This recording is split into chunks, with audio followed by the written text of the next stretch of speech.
All right, I will see you in about an hour, everyone. Oh. Adios.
In fact,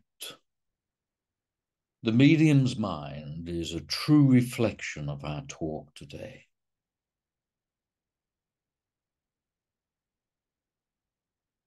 there is agitation, and there is much thought.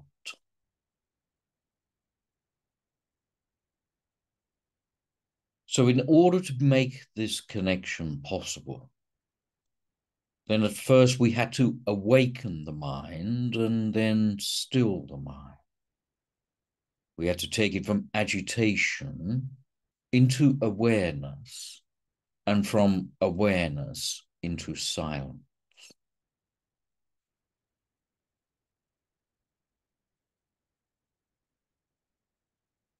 But you'll see the connection when we get to the talk in a little while.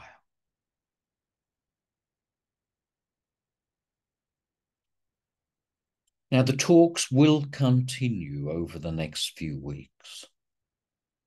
And next week and the week after, there will be the opportunity to bring and to ask questions, preferably about the topic, but anything that you so wish. Then after those 2 weeks, we will revert to the talks that we will give, but on a new topic. If you are coming to the classes that I will be leading, there is one space left. So if you are undecided, it is your last chance.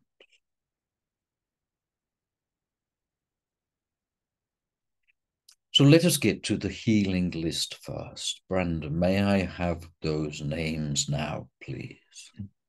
Yes.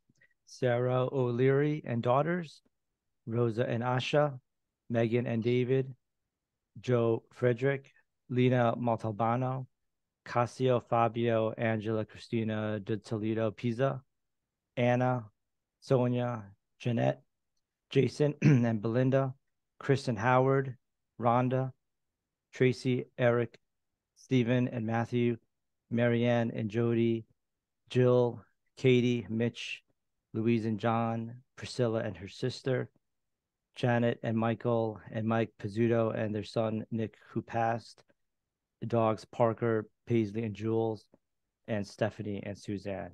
Thank you.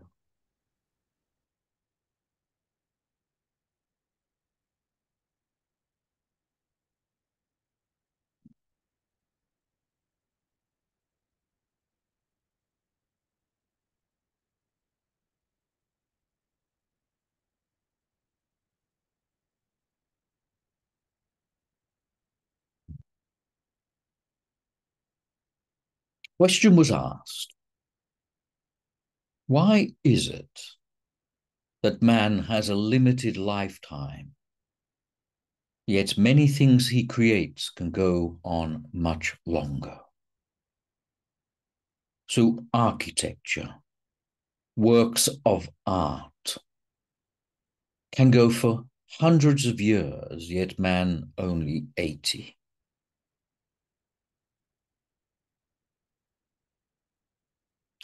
Now you see that the issue being is that all creation has to come from silence. So whether you are creating architecture or an inspiring bunch of words, maybe music or artwork, then returning yourself to silence and allowing the light to come through you, then true creativity will be born. But when there is agitation in the mind, then creativity is at best difficult,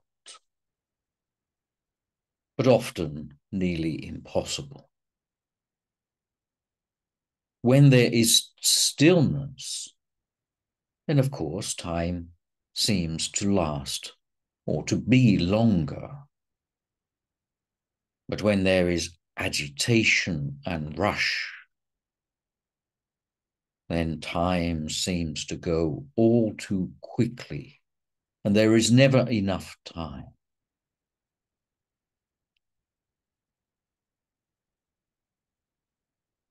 So it is by returning to stillness, your time expands.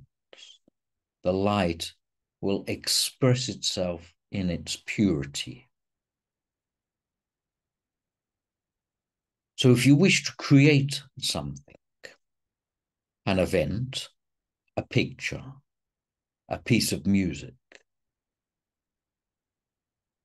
first be still and let the light express itself into your mind. Here then the veil is thin. Otherwise the veil is thick.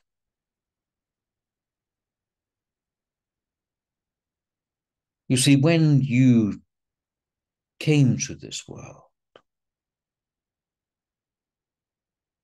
consciousness arrived with the life force. And as soon as consciousness then is aware of a body and looks externally into the world without true understanding, the desires of man start to become obvious. And consciousness looking outwards claims other things to be itself.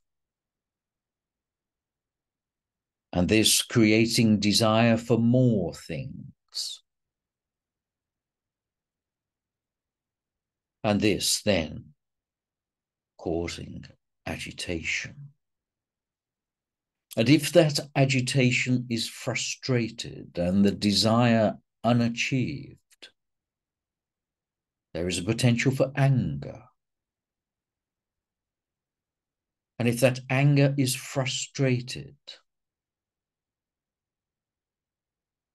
the individual may then claim or desire the object so much that it can become ceaseless in his endeavor to achieve it.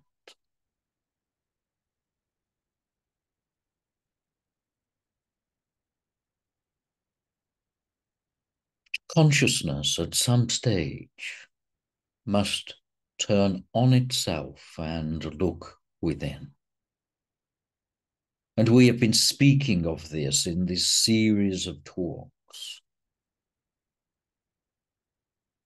that the stillness reflects creativity, and the stillness then creates purity of creation.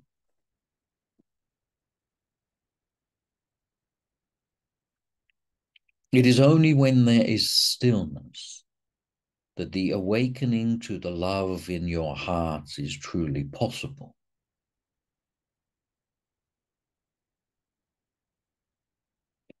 And this is why in the groups we will be talking with, we will have a practice of meditation with a sacred mantra.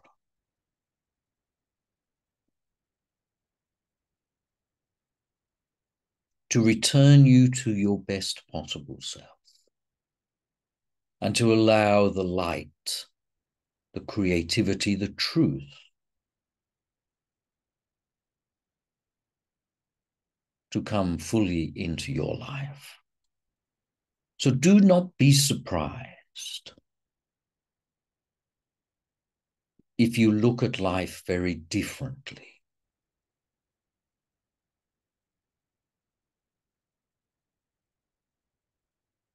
Now, let me give you a story to show you how this can happen.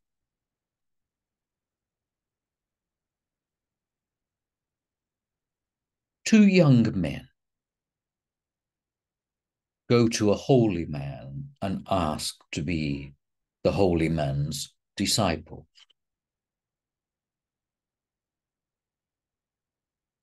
And the holy man looks at the two young men and says to the first one, "Go outside you'll find a pot. Fill that pot up with water.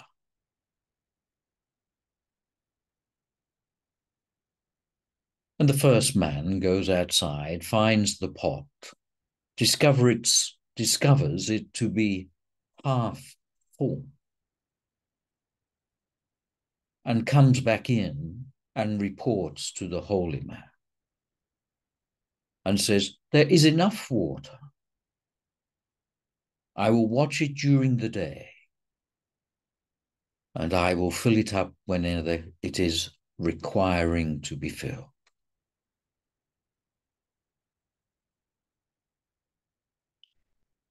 And to the second man, he says the same instruction. And he walks outside, finds the pot half full, and he picks the pot up, fills it with water, and brings it back, and reports to the holy man that the pot is now full.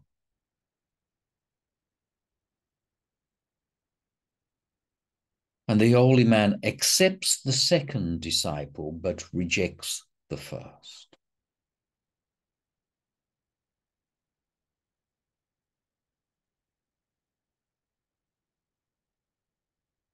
You see, one does not question the light. One honors himself, and number two, honors the holy man and the instruction. The first is acknowledging and working with his agitation, and the second with love of his master.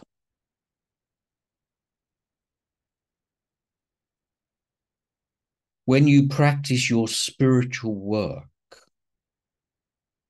the light, if you are sufficiently aware, will call you on and push you in direction. Do you listen, or do you know better?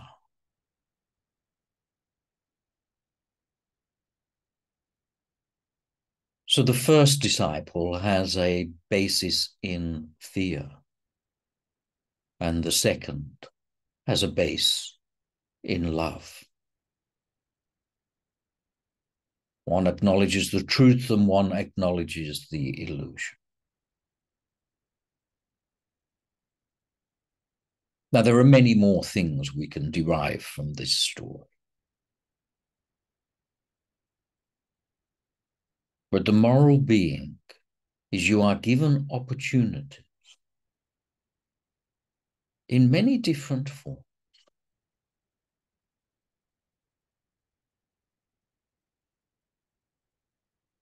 There are many distractions in your world which will tell you that they have the best opportunity. They will offer you greatness and say how wonderful you are, or how wonderful you could be if.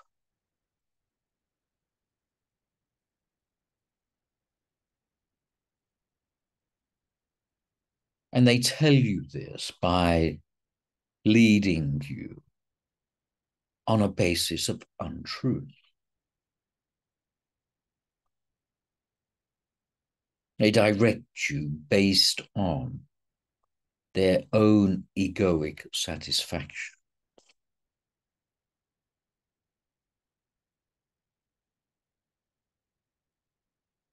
And then there is the true whisper of the light, only heard in your silence,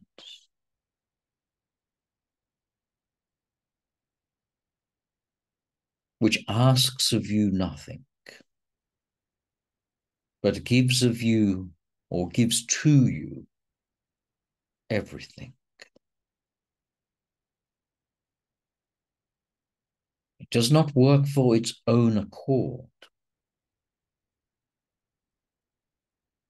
but brings love and connection into the world. Now, you will know this in your life because you will have people pulling you, and yet they cannot deliver what they promise. So they make grander and grander promises. And then you have the ones which just honor the truth and sit under the Bodhi tree of wisdom, shining a light and removing the darkness.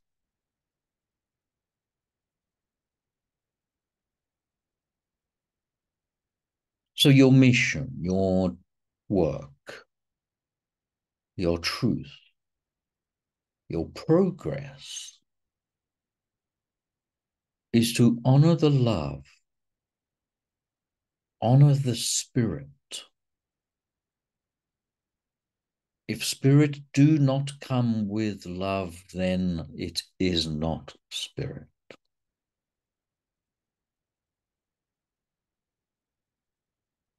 Sit there, ask of it nothing. Be guided by it and question it not. But you will know the truth because of the reflection of love.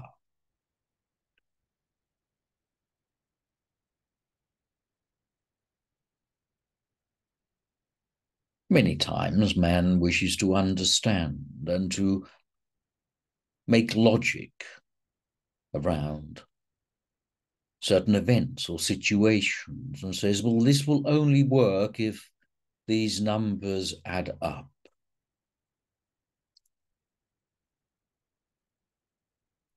But history and discoveries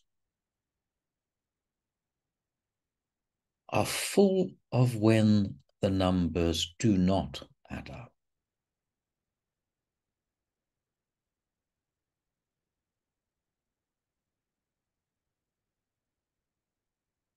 So come into your truth of self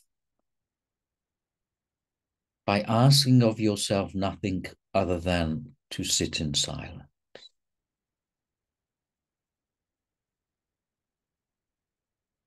The songs of the Lord will be sung there. And that is the meaning of the words Bhagavad Gita, the song of the Lord. Spoken into the stillness and only heard when you sit in that position. If you are attuned and fully adept to this silent location, you will hear the angels sing. You'll hear the vibration of the universe. You will have no doubt that there is something else apart from flesh and bone.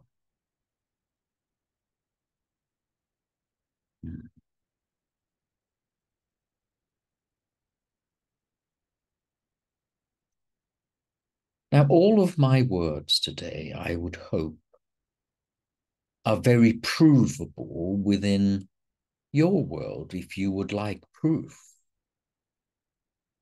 But you can just look and see.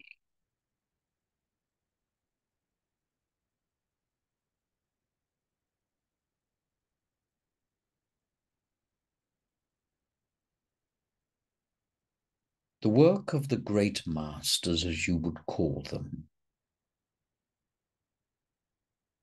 always comes from their silent self.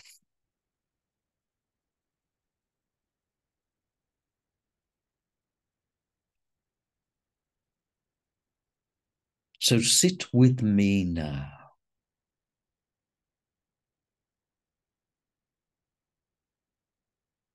just for a few seconds and listen to nothing.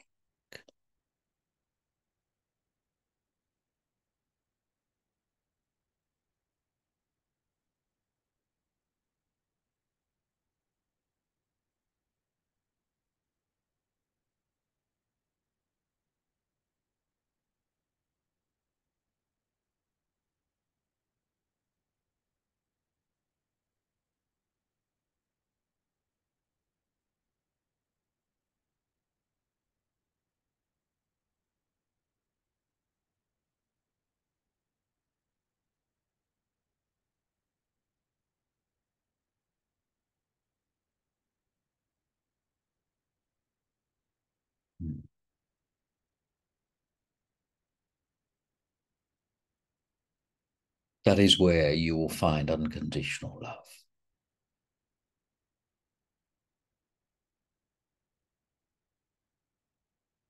It cannot be in the conditioned world.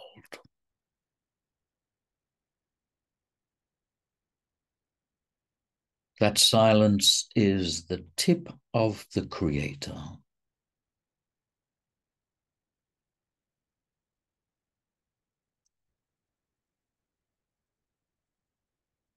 And the creativity is from the Creator.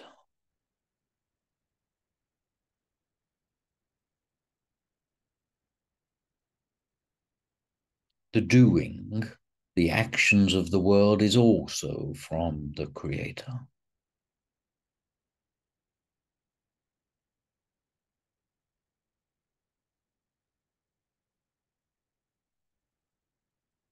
Let yourself be still and go into that point and connect with your God.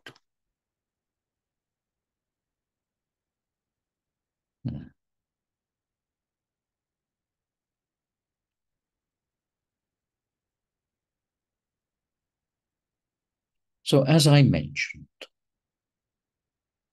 bring your questions for the next 2 weeks. And I will answer them, or at least one of us will answer your questions for you. Do not be surprised if we guide you to where your answer lies.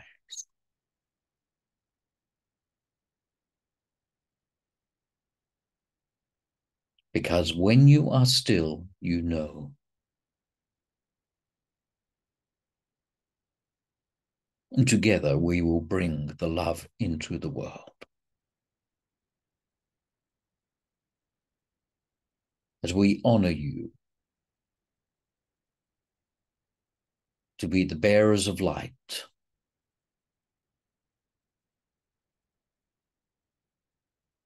and the ones drawn here, physically here, to heal existence.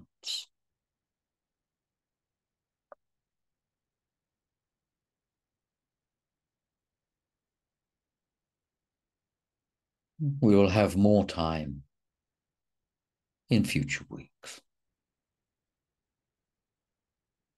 God bless you all. Go to that peace in your heart and live from that.